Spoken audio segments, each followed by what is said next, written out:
CJ, dude, thank you so much for jumping on the Innersparx podcast. We're so excited to have you here. As we get into it, do you mind just telling us a little bit about who you are and what you do? Yeah, thanks for having me on. Yeah, I'm CJ Albertson. I'm a professional marathon runner for Brooks, and then I teach and coach cross country and track and field at Clovis Community College, and teach PE and kinesiology. Yeah, I've been kind of teaching and coaching for 8 years now, and then I've been I've been running with Brooks professionally since 2020. Let's talk about a little bit about that experience, right? Professional athlete, was that a dream that you've always had growing up, or how did the marathon kind of fall into your lap? That's really very grueling, grueling race. Yeah, I mean, I've always done sports, and I think like any kid that does sports, like you're always would want to become a professional. As I got into high school and kind of focused on running, I feel like I didn't really know what like professional running was too much. I mean, I still like had dreams like going to the Olympics or things like that, but as far as like there's not like there's kind of professional leagues, but it's different than like football or baseball or basketball. So I don't know, I didn't really dream about becoming a professional. I did dream of like becoming one of the world's best, but I didn't really think of it as like it was going to be my career or like what I was going to do. And then, yeah, throughout college, I had a decent, college career. I wasn't like, like winning national meets or anything, but I was like solid, but I wasn't anywhere near good enough to go pro. And so then I just kind of started working, substitute teaching, coaching at a high school. And then it wasn't until I got the job at Clovis Community College and started coaching at the college and moved back to my hometown in Fresno, where I just decided to do a marathon really just for fun. I mean, my version of fun is, running as fast as I can, but it wasn't like with the intent of like, oh, I'm going to get back into running. I'm going to like be a professional. It was just like, oh, like, I'm back home. I want to do a marathon. I've never done one. I feel like I'm a runner. Every runner has to do a marathon at some point in their life. So yeah, that's what I did. And then I ended up qualifying for the Olympic trials in that first race in my first marathon. And then I was seventh at the Olympic trials. So basically like seventh in the United States, and that like landed me my first professional contract. Wow, so your first race, you just step outside, lace up the shoes, blast out the 26.2, and all right, see you in Oregon for the Olympic trials. Yeah, they think for the marathon always has their Olympic trials separate from the track trials. So those 2020 trials were in Atlanta. But yeah, basically hit it on my first shot, and it trained, everything like went well. And I was like, oh, I really like the marathon. Obviously, like I'm good at it. And I wasn't like close to like the professional level then. Not a ton of people qualify for the trials, but you can definitely qualify for the trials in the marathon without necessarily being professional.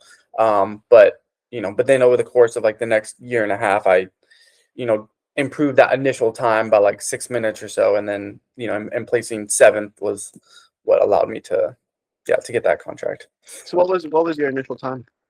I ran 2:17. So now you're at 2:11. I ran 2:11 at the 2020 trials. Now my PR is 2:08:17. Dude, I ran the Osaka Marathon with my dad. Shout out to him. He's 63. We were pushing it together, but it took us a lot longer than 2:08.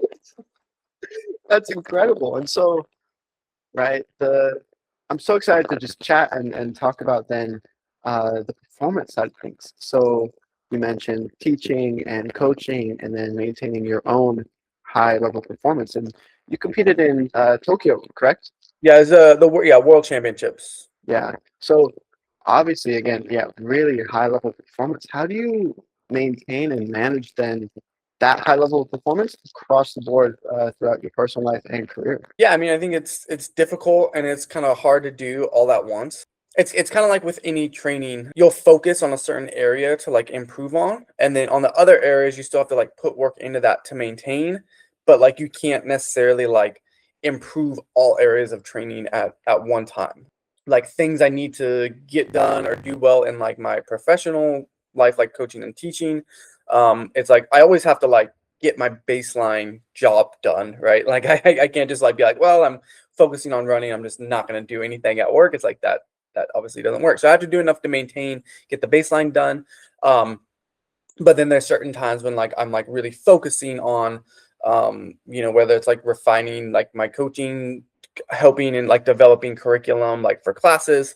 It's like I can't be putting all of my mental energy into that all year, but there's certain segments of the year where it's like I really go into doing things. So I'll do probably like of my tasks, I'll probably do like 80 to 90% all in like a couple weeks or a month. And then when like I'm training for a race, it's like, okay, then I'm not doing all that like extra stuff in my job. I'm like kind of focused more on my race, and like hopefully in like with our season and coaching, we're like in our season, we're in a routine. I don't have to like build anything. Like I'm just like maintaining the structure that we already have. And so yeah, so it's kind of like this. I'm continuously alternating my focus, because you can't just be like just going after everything all at once. Or maybe some people can, but I don't have that capacity or that energy. So yeah, and then my running, I think I've been doing that more. Like I'll take more of like a bigger off season than most professional runners. And so I'm not necessarily training super hard 50 weeks of the year. It's like I'm going to train hard for a race, and then for a couple months after the race, if I don't have anything like really big coming up, I'm just gonna be kind of like somewhat in not even, I mean, yeah, maintenance mode, but like not maintenance mode at the top. It's like I'm detrained a little bit, and then it's like I focus and train hard when I need to get fit. So it sounds like a lot of front loading then with the things that you can, like you said, the coaching, the recruiting, um,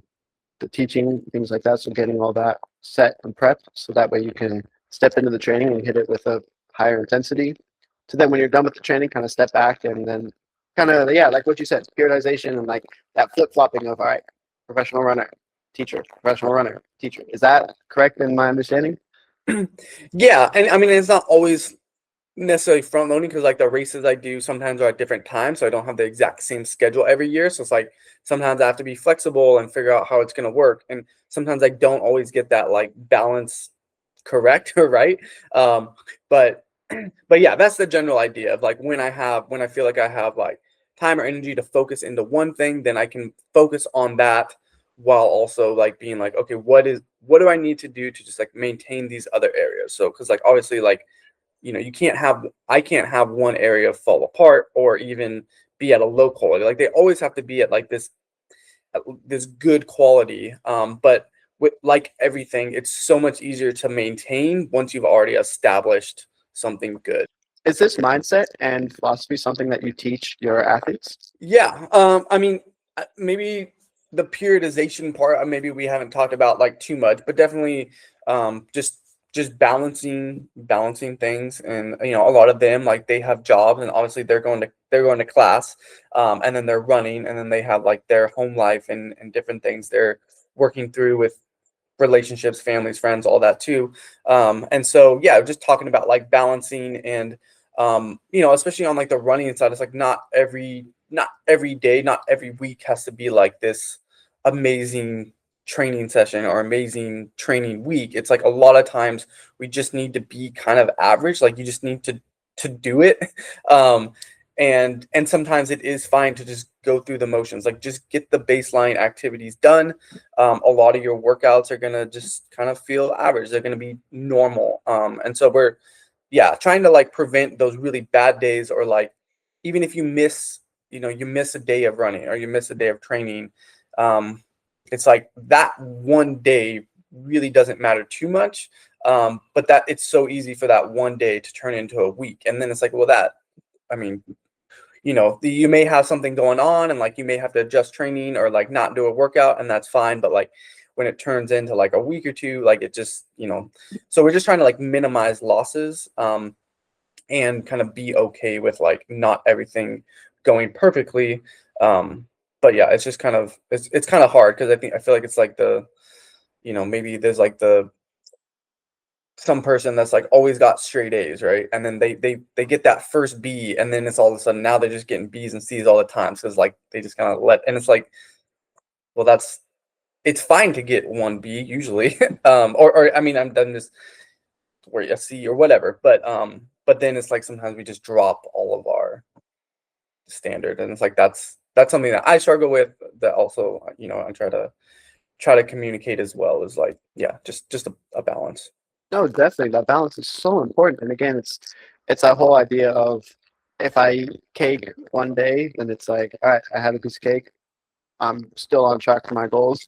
But Yeah, if I eat that piece of cake and then it's like, well, to hell with everything else. I guess I'm having the pizza and the soda and then it's like, all right, now that's a bit more of an issue than learning to just enjoy that piece of cake. But that's a tough skill to learn. That's not necessarily easy to digest and understand that idea of balance, right? Again, it kind of goes back to that rest and recovery as well as performance, and then having those off days and being okay with that. Have you found then that as you learn that your performance gets better? yes. And it's hard because I feel like sometimes you need like very strict, almost strict rules or strict structure in order to follow something, like you talked about, like eating the cake. For most people, it is easier to just be like, I'm never having cake, because like, you have the cake the one time, then you're like, yeah, then you eat then you eat everything, and then you're like, oh man, I did so bad that day, like I'm just gonna give up. And like when you talk about it, you're like, oh yeah, of course, like that doesn't, but that doesn't seem like the best way. Like, you can have it, but for whatever reason, like our just behaviors or how we act, like it is just easier to have like those like strict rules and be like, and to like want to have everything be good, because then when you have like something that goes bad, it just like gets you off track. But like long term, that doesn't work, and especially when you have multiple things going on, it eventually just blows up. So like the healthiest thing is to like have the freedom to be like, I can miss a day, I can eat this once or twice, I can have one night of bad sleep, I can focus on this and kind of put this to the side, or just maintain this for a little bit. Like that's obviously the healthiest, but it's really hard to actually implement. And so for me, when it comes to performance, I think when I'm in the zone, when I'm in a good routine and a good zone, like when I'm in that like focus area of something, it's not super hard to like stay in that focus zone. Like, I'm in it, I'm in a good routine, I'm like focusing on the thing that like in that period I'm focusing on, and I can have good performance. But then shifting and be like, okay, now I need to like, now maybe I need to shift into like training really heavily or whatever. It's really hard to like make that shift and then focus on it. And then I'm stuck in this transition where it's like I'm trying to shift, but like I haven't been doing it for a while, and like it's just and I can't like completely give something up. Like I can't just be like, all right, I'm shifting in the running mode. I'm not working anymore. I'm just, you know. So I find myself stuck in those transitions a lot. And so it's hard to have like peak performance, because it's just like that thing. It's kind of like if you were forced to eat a eat a piece of cake and a cookie every day on your diet, but then not deviate from the diet outside of that cake and cookie. Um, for some people that might be easy. They're like, oh yeah, this is my reward, like my routine. But for some people, that taste of sugar or whatever is just gonna get them. And I feel like I'm a little bit like that. Like I really do well with the routines, but like that's not my life. Like I can't just have this very strict routine, because like things happen. I have, 3 kids, so it's like I don't know what's gonna happen day to day, or whatever, and and issues pop up. Like at like maybe I'm focusing on running, but like an athlete may have like an issue or something they need to talk about. So I need to like devote mental energy into them, because like that's my job and I'm a person. So like so yeah, I'd say it definitely having that balance and everything aids performance, but it's still really hard. Um, and again, why I would say like I haven't mastered it. The level that I'm running at, post collegiately and with all these other responsibilities, like I'm running. I mean, it's not even close. I'm running way better than I ever did when I was just hyper focused on running all the time. So so yeah, it's still not perfect, but like again, that like kind of balance of things has really elevated my performance versus when I was just hyper obsessed. Running was like what I wanted to do, what I wanted to be good at, and it was really, then when I wasn't good or had poor performances, it really like it really weighed on me. And it still does a little bit today. Like I still get disappointed by, poor performances and things, but not so much as it did, back then. As throughout your career, you've crossed paths then with a lot of elite performers as well. What does it mean to you to be a high performer or an elite performer? I think it just means you you perform at close to like the peak of your capabilities.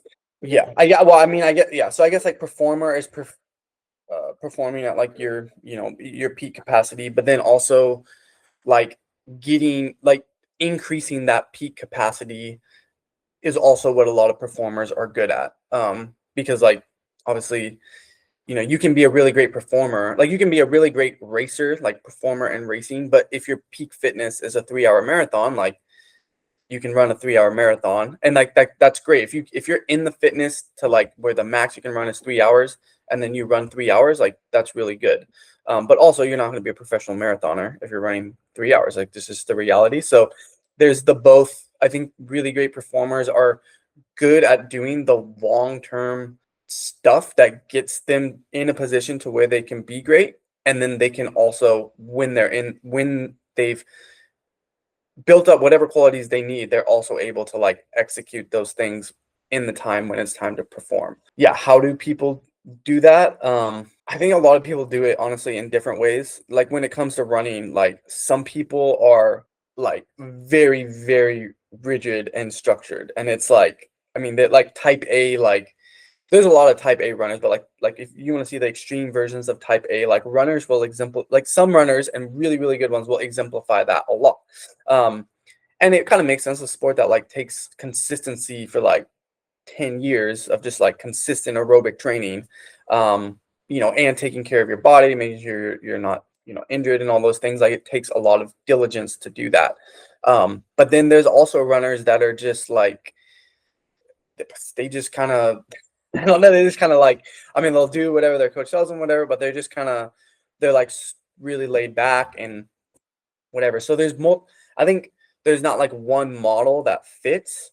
But there is a sense of like everyone puts in the work, and like the consistent work, and then they're able to just perform well on the day. And I think for me, performing well on the day is just, I mean, like we'll talk about with our athletes a lot about like flow state. But I think a lot of it is feeling like when you're performing, you're not trying to like get a performance like out of yourself. You're just performing what's already like in yourself. So like you're basically just being like you're being like your average self, I think. And like your average self, you obviously believe is like super good, or like that's the goal. But I think like when people get into in any event, whether it's a race or they're giving a speech or they're doing, it's like they have to like, there feels like there's this pressure maybe because they have to like do something or be something that's like better than what they are. And like it's like, so it's like, man, I have to have 100% luck here because I have to like do something that I don't think I'm capable of doing. But if you can just do something that is just like an average, it's just like your average day, there's not as much pressure with it. And so I think that's like a big thing is like, it's like, like Michael Jordan didn't think he would have to get lucky like to hit the game winning shot. It's just like, give me the ball, I'm gonna hit the shot. And so it's kind of like that when I'm racing. It's like, okay, I don't need to like I'll still be nervous and anxious and stuff, but it's more like excitement. And it's like I don't need to like have some crazy day. It's like I just need to just run what my fitness is. Dude, that's huge. I think so many people need to hear that because a lot of it, I mean, myself included, we step into even the daily performances of, let's say, the gym. I walk into the gym and I'm like, all right, I gotta absolutely crush this workout, and I gotta I'm training for something specific, and I gotta really just like hit it as hard as I can. And some days that's the case, and some days that's not the case. I mean, we mentioned that earlier, but this idea of letting the work speak for you, that's been a common theme amongst a lot of people who I've interviewed, actually, in the sense of you've got to do the hard work beforehand. And then on the day of the performance, that's the fun day. I mean, we talked about that when I ran. So I did the decathlon in college. And we talked about that a lot, where it's the Saturday meet, the Friday meet. That should be the like, I'm just living life, having fun, letting my hair down, jumping as high as I can or as far as I can. And all the hard work was done. All those Wednesday morning hills, that was like the hard, grueling work. This is just let that flow out of you. And I'd be curious then to hear your thoughts on, if you don't have that background of training, do you feel like you can still enter a state of flow? Well, regardless of what training you've done, yeah, I think you can always be aware of what you're realistically able to accomplish, and then do that. I think it's a lot harder to do without ample training. One, like, if let's say like I haven't trained a lot, or like I haven't done like the normal workouts I would do, I don't have as accurate of an idea of what I can run. I'm like, well, in the past I've ran this, but like I don't know if my fitness is currently there because I haven't done all these. Like normally, like I'll have done workouts to be like I more or less know what I'm capable of running. Like I mean, it's pretty close. Like it can range within a minute or two, but like I know what I'm gonna run. Um, but if you haven't really done the training like that, that range is really, really wide. Like, or it's at least more wide than when you've done the training. So you might think, oh, well, maybe I can do this. And then like your brain's like, okay, yeah, I'm gonna do this. And then at a certain point, your body like, oh, well, I can't do this. And then it usually doesn't go well. Like if you had never done any sort of intervals, aerobic training, nothing, and you're like, I'm gonna go run the 1500 at the end of my decathlon. You don't know. Maybe you can run 4:30. Maybe your peak is 5:10. Maybe your peak is 5:20. You don't really know. But like, let's say you think your peak is 5 flat, but it's really 5:15, and you go out at a pace to run 5 flat. Well, then you might run 5:40. It's like you were better than 5:40, but you just didn't really know because you had literally never ran. But it's like if you had done some intervals, you had done some running, you'd at least have a smaller range of an idea of what you could run. And so I think obviously the training increases your actual physical capacity for sure, but it also gives you an idea of what you're capable of, and then helps you like to be in that. Because like I feel like when the brain has like a goal or whatever, and then it realizes it can't hit that, some people are really good at in the moment shifting their goal.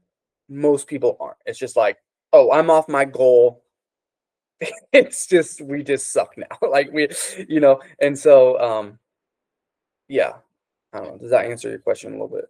Yeah, definitely. But it brings up then another question of, if I know, let's say, for example, I'm running my fitness capacity is a 3 hour marathon, but I really want to run a 250. How do you feel about then this idea of, I could play it safe and run the three, or I could just push myself and shoot for that 250? It's kind of what you mentioned with that 5 minute flat versus the 5:15 and then hitting the 5:40. But where then does the level happen where you see it all the time in professional races, where it's like the 10K, where people will be running around in that last 800 or that last lap? It's just like you shift gears and you find something that's outside of you. How do you feel about that philosophy, as well as this idea of, hey, let's let what's inside of us flow, but then how do you also turn up the heat a little bit? Because I'm sure there's been moments where you've had to been like, nah, like this dude is not beating me, or I'm definitely going to catch so and so, or something like that. How do you find that gear shift? Yeah. Well, it's hard. I'll try not to get too like running specific. Hey, I mean, hey, that's Yeah, it could be but applicable like to anything. like in that 10K example, they're not finding someone like something that's like outside them. So like they even the pace they're running at the end, like they've ran that pace before. Maybe not at the end of a 10K or even at the end of 10K's worth of a workout, but if they close in like let's say like a 52, they've at least run that pace. Even if it was broken up, like even if they ran 200s and 26, they've ran that pace at some point. It's not like this, they just instantaneously became capable of doing something physiologically they could never do. Like it was still in them. And so like with running, I would say like in that scenario, it's like that's actually what I do tell people. If you're gonna PR or if you're gonna run faster than you think you realistically can, it's gonna come by kicking at the end. But that is physiological, and and you could go in and look at your lactate levels and kicking and things like that and show like where it makes sense of how that's possible and why if you want to run fast, like that's the best. Anyways, so I don't want to get too into running, but yeah, I think also there isn't usually like one there's always a range. So you should have a range of like what is capable. Like, okay, it's most realistic I can run 3 hours, but I've done these type of workouts. I've done this, it's realistic, not probable, but it's realistic. I can maybe run 255. And maybe I can only run 303, but I'm pretty confident I can run. So like you have a range. And I think part of it is also having people, not just yourself. So, having a coach or a mentor being like, yeah, I also agree. Like it makes sense that this is within your range of what's possible. It may only be 2% possible, but it's possible. Like there's some evidence to say like you could maybe do this. And so it doesn't and some people are like really, really structured and rigid and be like, oh no, I can only run between 259, 30 and 3 hours and 30 seconds. I was like, well, there's probably a much bigger range. But yeah, and then so you do want to allow for like bigger performances. Like when I run a race, I don't like hold myself to an exact pace. There's always a range, and my range is probably a little bit wider than most people's. And I'm also it's also more based on like effort, how I'm feeling, not necessarily like the exact pace. I'm still mindful of the pace, but some people are like they try to stay within the pace of like a second or two. I'm not necessarily like that, but yeah. So I think like let's say like you're running 3 hours, and let's say 245 pace is I think is about like 620 pace. If you've really done no running at 620 pace, or you have and it's incredibly hard, like just pace for 3 hours or maybe a little bit faster. But like if you really want to run 3 hours, run a great race, run a 3 hour pace, close the last 10K hard, run 258, be excited, be like, that was great. I felt decently good at the end. I mean, you never feel great, it's a marathon, but I felt good. I ran even faster than my goal time by a few minutes. Now I can recover, be excited, maybe now go chase that 245. And maybe next race you probably won't make. I mean, that's a pretty big jump. Maybe you run 252 doing the same thing, and then you run 245. But if you go out and you run 620 pace to try to run 245, you're probably gonna run like 320. I mean, it's gonna. So, yeah. Anyways, the short answer is just have a realistic range. Have other people that help you determine what that realistic range is based on like, what you've done in whatever field you're in. So what I'm hearing as well is you're saying performance is more. It's not, well, obviously linear, but it's a much bigger time frame than people give credit for, right? If my Yeah. goal is to run a 3 hour marathon and I'm only going to run one marathon, then I better be training at 620 or whatever the pace may be. So hearing you talk about performance being more about steps rather than just like, right? If my goal was, we can even use another example of, all right, I want to make $10,000 in a month, and I shoot for it and I don't make it, and then I lose it, and I'm like, well, to hell with that. I guess I'm gonna settle at blank, right? So looking at performance, looking at um, incremental performance, just on a much bigger time frame than just one race. Is that correct? Yeah. Yeah, I mean, I would say if you're if you're just gonna do one race, you're just very arbitrarily picking a goal. Like if you've never ran, you're like, I'm gonna run a 3 hour marathon, I'm just gonna run one marathon. It's like, I mean, you don't yeah, you have no information to know if that's even a good goal, if it's realistic, like how long it, like you don't know your genetics, how you're gonna adapt to training, like you're just throwing a number out. So I feel like sometimes people get it's great to have goals, but you also want to identify what was my knowledge when I set this goal? Like how realistic was it? How and if you're like, yeah, my I really just kind of set a goal. I really didn't even know anything. And so now I'm gonna readjust that goal. Or I'm gonna be fine with not hitting that goal, but still making progress because it was like I just threw something out. I mean I thought I knew, or maybe I thought I knew, but then I realized, oh, I don't know. So yeah, so I would say just one, don't set a goal that like you only have one shot to hit it. That's I don't think I don't think that's a great way to lead to good performance because there's probably going to be a lot of stress on that one performance. That's one reason why. Well, not it's it's partly of a reason why I'll run more marathons than other professional marathon runners will race. And like maybe I'll run like 2 or 3 in one like season. Whereas like a lot of marathoners, like they'll train, 4 months or whatever, and they just have like they'll maybe do some smaller races, but their one big race is that one marathon. And then if it doesn't go good, it's like that whole 4 or 5 months training, like it feels like it's kind of for nothing. And so I mean it's fine, but it does put a lot of pressure on that race. Like when I'm racing, I don't like I mean now I've run like 30 marathons. So like if one doesn't go well, it hurts, like it's frustrating, but it's not the end of the world. Like I have more I can reflect. So it does take some pressure off in a race. And you always want some pressure, right? If there's no pressure, you're not gonna have as good a performance. But I feel like it keeps that pressure performance close up to the top rather than it being on the I have too much pressure and my performance starts to drop. So So how do you set goals as a high performer, or do you set goals? It depends. Sometimes I feel like I'll have like some I mean my goal is always to like place as high as I can and beat as many people as I can. But then so a lot of the goals turn into more just like training goals and like doing things in training because um for a lot of marathons I run, it's hard to even set time goals because I'm racing people. So how the race goes and the conditions of the race, the course plays a big part of how fast the actual time is going to be.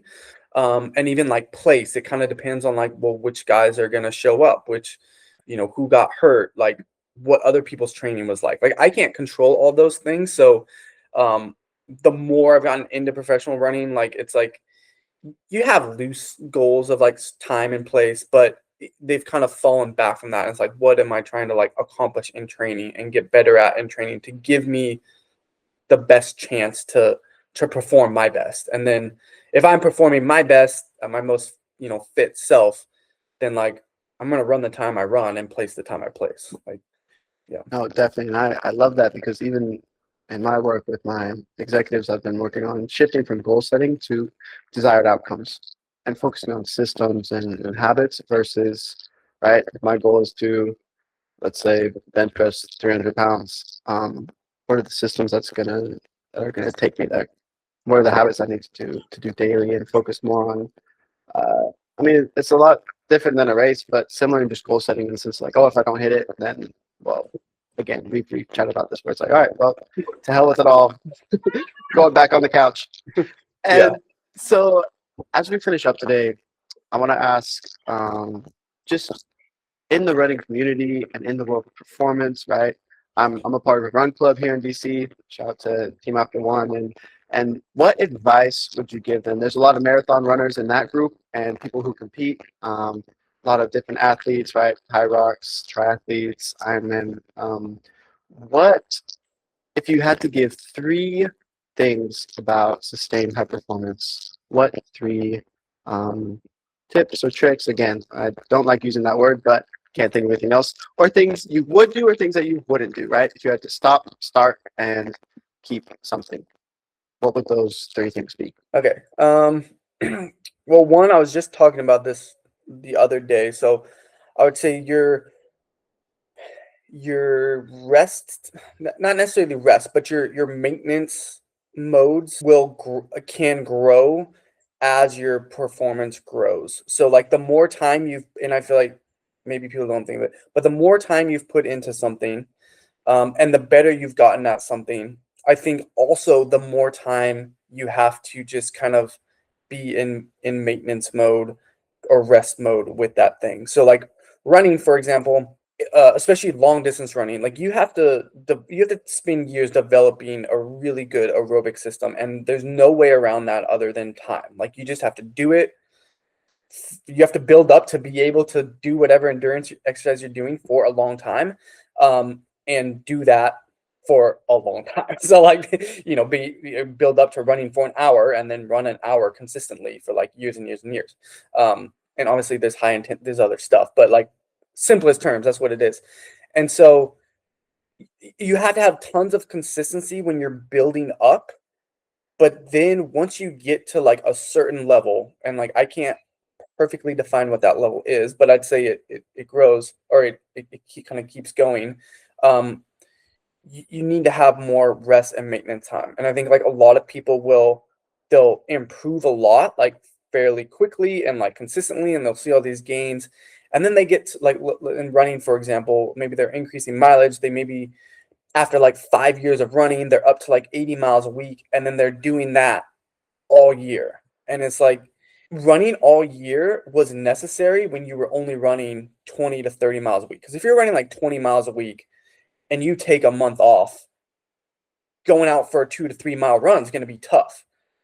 If I sit on the couch for a month, I could still go out and run 10 miles, no problem. I mean, not to the level that I could before that month off, but it's like my body is different. And because your body is always still functioning off like stimulus and adaptation. And so I think sometimes the rest or maintenance mode almost, I don't know if like detraining is necessarily good, but it allows for like a new stimulus to occur then when you're like highly focused on it and maybe increasing the training. So I would say be okay with that. Like recognize you're going to have to put in a lot of work up front, but then as you kind of increase, it might actually be long-term beneficial to like pull back for more than you even want to. And that's going to allow you to put more energy into other things, and to overall achieve that balance, and probably lead to more sustained high performance in all areas of your life by not just trying to like, get at these high levels and maintain that high level of training. Like imagine like you're working 60 hours a week, which was necessary at one point, or 70 hours. And then you got up to training 14 hours a week. And then you were doing that. It's like, you're never going to make it. And you don't even need to, because you don't need to train at that level all year. Mm-hmm. Interesting. So yeah, growing your rest period as you grow and increase your performance. Yeah. And again, the rest is a little bit of maintenance, right? So like, I'm not just going to like not do anything, but it's like, yeah, you're okay with not being at peak training or peak whatever. Second thing, I'm just going to list things that I was just recently talking about. Sure, please. Was, and this I think is the more you get, the more experience you get in something, I think you have the best performance when the less you care about it until you're actually doing the thing. Okay. So, yeah. Hold on. So the more experience you get at something, I think you'll have better performance when you care about it less until you're actually there. So in a race, like when you're younger, like you're trying to like figure out how to race, how to prepare for a race, how to maybe have your mindset to get you in the zone for a race. There's all things. But I've been running for 20 something, 20, a little over 20 years now. Like I know how to do all that. Like I've done it. Like I know it. I'm experienced. I've done training. Like I know what my body needs to perform high. So now for a big race, if I'm like, doing all this mental imagery, doing all this stuff, like thinking about the race, analyzing it, really, really caring like a week out or all the time, usually it's like the mental energy that I need in the race, like I've already used, or I've used some of it, or I'm just like tired. But it's like, so I think a lot of times now, like I'll race the best when like I just like, obviously I care. Like I've been training, I do care, but I'm not necessarily thinking about, I'm not doing all this stuff that I needed to learn how to do at one point. It's just automatic. So then I don't have to think about things. I don't even really care about the race, like thinking wise. But then when I'm in the race, like I'm competitive. I want to win. I want to run fast. So like once I'm in the race, I care. Like I know I don't have to worry about, oh, I need to do this so I'm in the zone. Like I'm a competitive person. Like I've been running racing for 20 years. Like when I'm in the race, if I'm if I'm not in a hole, like if my nervous system isn't messed up or I'm not like super fatigued or burnt out, like if I'm just in a normal homeostasis state, like when I'm racing, I'm gonna be fired up and racing and locked in. So I don't need to do anything before. And I think people are probably like that. And like if you've been to a million meetings or whatever, like you still need to prepare for that speech. You need to do things, but you don't need to think about. You just need to like when you get in there, you're gonna lock in. And then yeah, so I think it's yeah, carrying less. Like I don't need to worry about this race a week out. I don't need to do all these things. It's like, but you do need to do those when you're young. I feel like you need to develop. You need to learn what It's a skill, preparation is. Yeah, yeah, definitely. It's something you don't know it until you experience it, right? If I've never made a cake before, you keep going back to this cake metaphor. If I've never made a cake before, I might be stressed out about what ingredients I need. But once I know, I can just walk in the grocery store the day of, pack it all up, and take it home. yeah. But I think like in the transition, like after I got really good at running, learn all this stuff, then I was like so like into getting everything right and like thinking about races the week before, and like I just had so much struggle. It's like you reach this. I feel like you do all these things to go from average to good, but to go from good to great, you have to let go a bit. That's a good point. That's a huge point. Huge point.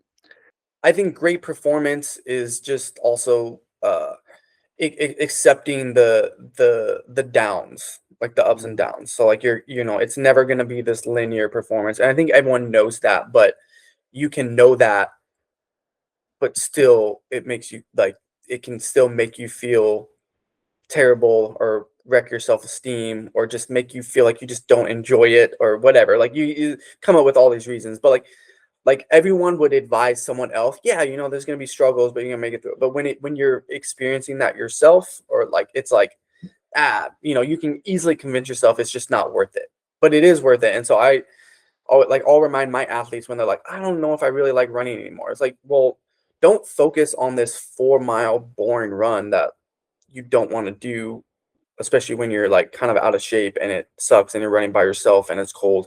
Like if let's say like, you're going out to, you're training for a marathon, but right now you're starting out, it's snowing in DC and you're like, oh, I'm not motivated. I don't really want to run this run. Well, yeah, you haven't ran in 2 weeks. Like you're out of shape. It's snowing. You're just doing a 4 mile run.